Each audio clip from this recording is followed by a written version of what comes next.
এই চেনটা যে ভাইয়া এই যে চেনটা দিবে আমার কাছে 12 আনা হোক 13 আনা হোক 10 আনা হোক এটা কালকে মাপলে বোঝা যাবে নাকি? আর কে লেগে দিতেছো চেনটা? কি কেমনে টাকা নিছে? হাওলাত নিছে আমার কাছ থেকে? কেমনে নিছে? চুরি করে নিছে আরো টাকা। এটা আজকে হাতে নাতে ধরছি আজকে 3000 টাকা। আর আমার টাকা আমরা হিসাব পাইতেছি না আগের থেকে, 4 রাতের আগের থেকে হিসাব পাইতেছি না। তার আগে কি হয়েছে করে জানি না। 4 রাতের আগের থেকে নিয়ে পর্যন্ত প্রায় 70,000 টাকার মতো। তোমার কাছে আমি 65,000 টাকার কথা কইছি। 65,000 টাকা দিয়ে যেতে হইব, ঠিক আছে? আরো কথা কও। হ্যাঁ আরো কি ঠিক আছে নাকি ঠিক নেই কও?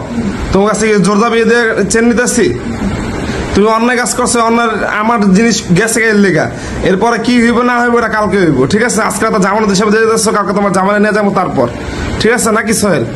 এটা আমার হাতে দিয়ে যাচ্ছ, তোমরা অন্যায় করছো থাকে। তোমার কাছে কিন্তু জোর দাবি দিয়ে আমি কোনো কিছু করতেছি না, এটা কিন্তু মাথায় রেখো, ঠিক আছে? এই যে আর ছোট ভাই আইসে চেনটা আনছে মূলত ওকে বাসা থেকে ছোট ভাই, ঠিক আছে? ছোট ভাই ওকে রক্তের ভাই না, আমগো মতন পাতেন না ভাই আর কি, নাকি ভাইয়া? তুমি তো ইলমোট নাই, তোমার টেনশনের কিছু না, তুমি হাসি দাও না, ঠিক আছে? আর এই যে চেন, এই যে চেন এটা মানে 10 আনার উপরে নাই, আমার কাছে মনে হচ্ছে। আচ্ছা কালকে চেন তো আছে, কালকে সকালে মাপ দিব না, সমস্যা নাই গা।